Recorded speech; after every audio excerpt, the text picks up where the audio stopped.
మహబూబాబాద్ జిల్లా బయ్యారు మండలం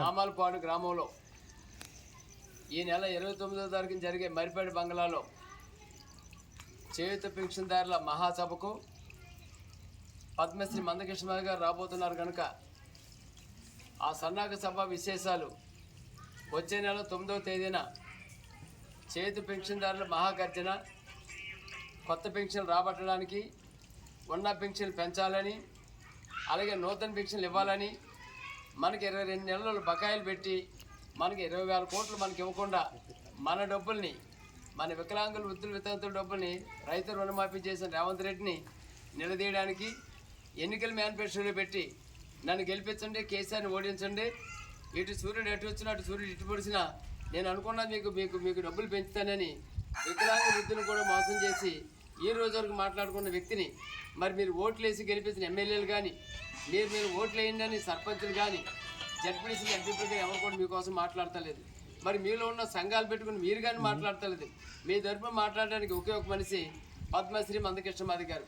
2007 ఆగస్టు 28వ తారీఖున మీకోసం వికలాంగుల హక్కులు పోరాట సమితిలో సంస్థను పెట్టి 200 రూపాయల పెన్షన్ నుంచి 500 నుంచి 700 నుంచి 1500 నుంచి 2000 నుంచి 4000 6000 పెంచడానికి స్థాయి వరకు తీసుకొచ్చిన ఏకైక మనిషి మందకృష్ణమాది గారు. మరి అదే వ్యక్తి మీ అందరి కోసం ఈరోజు మీ కొడుకులు, మీ కూతురు, మీ పిల్లలు, మీ మనవలు మిమ్మల్ని పట్టించుకోకపోయినా మీకోసం అడగకపోయినా ఈరోజు అడుగుతున్నామంటే ఈవేళ పద్మశ్రీ మందకృష్ణమాది గారు నిలదీసే నిలదేత రేవంత్ రెడ్డికి నిద్ర లేకుండా రాబోయే స్థానిక ఎన్నికల్లో ఆ ఎన్నికలు మీ ఓట్లు అవసరం, 6 అసెంబ్లీలో మీ ఓట్లు అవసరం ఉండి మీకు డబ్బులు పెంచుతాయని మోసం చేశాడు. ఓట్లు వేయించుకుని మళ్ళీ మాట్లాడలేదు. కాబట్టి ఈరోజు రాబోయే పంచాయతీ ఎన్నికల్లో మీ సత్తా ఏంటో చూపించాలంటే మీ ఓటు ఆయుధమే. మీకు 4,000 నుంచి 6,000, 2,000 నుంచి 4,000 పెన్షన్ రాను తల్లులకి, చెల్లెలకి నోరు, కళ్ళు, చేతులు సరిగా పనిచేయని మోగ జీవాల డబ్బుల్ని మరి ఇంత నిర్లక్ష్యంగా ఉన్న రేవంత్ రెడ్డి గుణపాఠం చెప్పడానికే ఈ నెల 29న మరిపేట బంగ్లాలో సభకి ప్రతి వికలాంగులు, వృద్ధులు, వితంతులు, ఒంటరి మహిళలు మీరందరూ ఒకరు 10 మందిని మనకు జరిగిన అన్యాయం ఇది. మందకృష్ణమాది గారు మన పెన్షన్లు ఇప్పించిన అన్నయ్య మళ్ళీ మన కోసం మాట్లాడుతున్నాడు.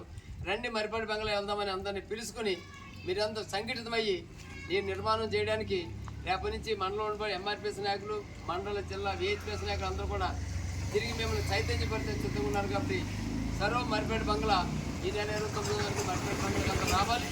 వస్తూ ప్రతి ఒక్కరిని ఒక వికలాంగుడు, వృద్ధులు, వితంతులు 10 మందిని చెప్పులు తీసుకుని రావాలని తెలియజేస్తున్నాం. జై వికలాంగ్, జై ఎంఆర్పీఎస్.